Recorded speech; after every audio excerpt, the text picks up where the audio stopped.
This short video is a description of a South African version of my housing model, and I'm trying to illustrate how it works in practice. What you're seeing on the screen is the main menu, which gives access to all its features. The central column here is a section which participants have access to and can control, and at the bottom is one for the manager. For example, with financial data, you can enter the land price, bond rate, interest rates, etc. Calculations here gives you access to the spreadsheet, like that. And there are other ones as well, specialized ones. Anyway, let's go ahead and play the game. We are going to choose a mythical person to participate in this exercise, and we'll call him Daniel Beloy.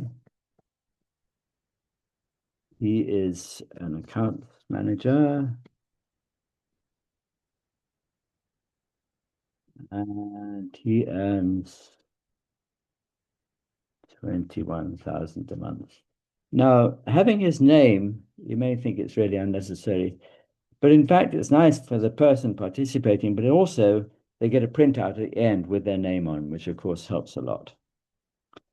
So his current housing expenditure is 2,300. He's living out of town, rather low standard accommodation, not spending that much. His water and electricity, 1,200. And he reckons he can spend about 5,000 a month. So that's pretty good. He gets 23.81%. That's not too ambitious. Just for example, if we change this to 7,000, let's see what happens. You get this warning message to say, be careful. You may not be able to afford all that. Better to keep it down to 25%. But if you choose to carry on at that level, the model still works and it'll still give you the same results. Anyway, let's go back to 5,000. The next page allows you to choose how many rooms you want and what size they are. So let's start here. He wants a nice big living room. And so we'll say 5x4. Master bedroom, 4x3. We have little cardboard models which help illustrate the difference in sizes of each room. Bedroom 2, a kitchen, dining room, and a stoop. I'm going to skip this at this stage. Finishes in electricity. Right. Now, of course, he wants outside of the wall plastered. Inside plastered as well. Keep it clean. Ceilings to reduce the heat. Outside walls, no, he thinks maybe he can deal with that himself. Inside walls, yes, I think so. And electricity. Now, big one, sanitation. Yeah, he wants a proper bathroom with a bath. Hot water, yes. WC in a separate room, of course, with all these children, you really have to separate those two, and a basin in the main bedroom. Okay. Building and earth type. Yes, he wants a normal house on, if you like, a normal size plot. He said, well, maybe we can make this frontage a little bit less. 12 isn't necessary. We show them scale models of the plot so they can estimate how their house would fit onto it. And the roads. Now, this access, this is the idea of a pedestrian access or car access. No. He wants a proper car access. A narrow run will do. with gravel. And for the main road, 16 meters wide, yeah, which is at the end of the block, and tarred.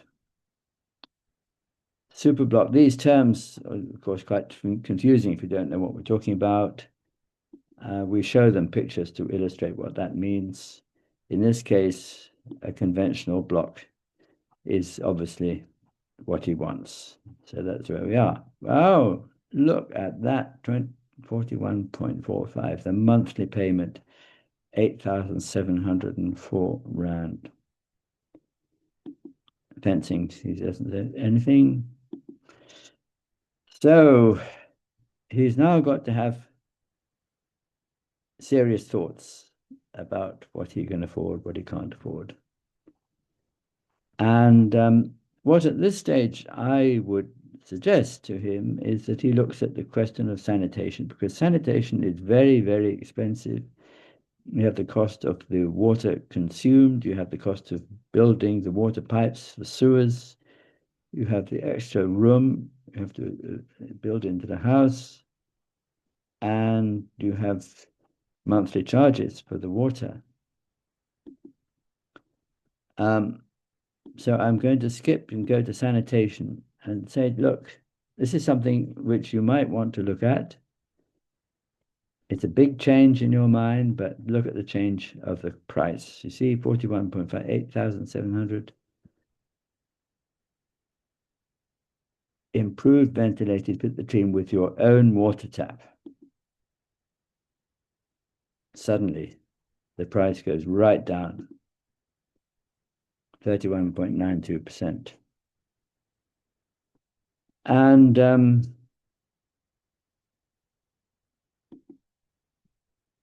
if he goes back here, just for example, makes that 4.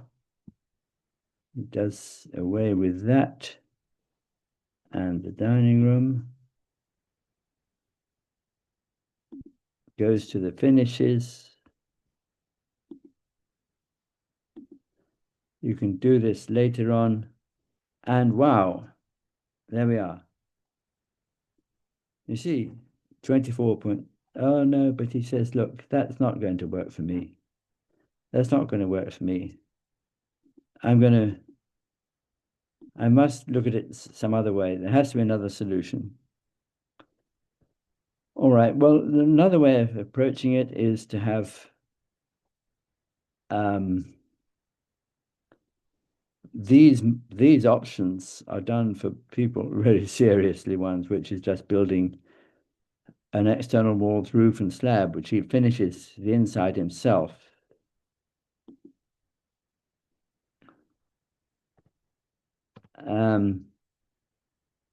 And you see that brings the point. He says he's got the slab, he's got the roof, he's got the external walls. And what he has to do is build his own internal partitions. And if you have a toilet block, in other words, he does have the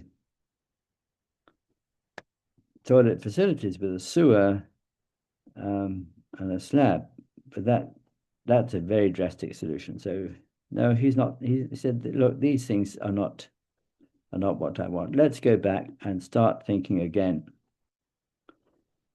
So I'm going to go now straight to the sanitation. We go back to this one here, the minimum one, toilet and shower in one room. And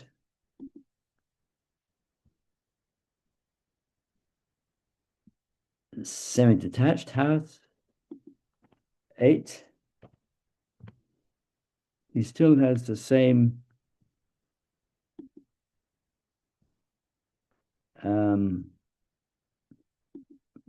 save on the access roads, gravel, and double block. So he's got, in a sense, pedestrian access.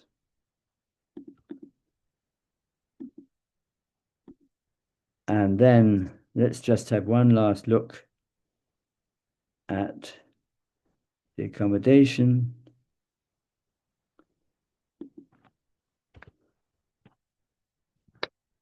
Make that a bit smaller. And save on these fittings and finishes. And there we are, 23.53%. He's hit the target. So, even within that target, he may choose to, for example, put one of those rooms back and say, okay, look, I can manage 25.81%. That's still affordable. And there are many different ways of handling it. But basically, at the end of that, he is happy. He is really happy, and that's all we worry about. And that's the end of my presentation. Thank you.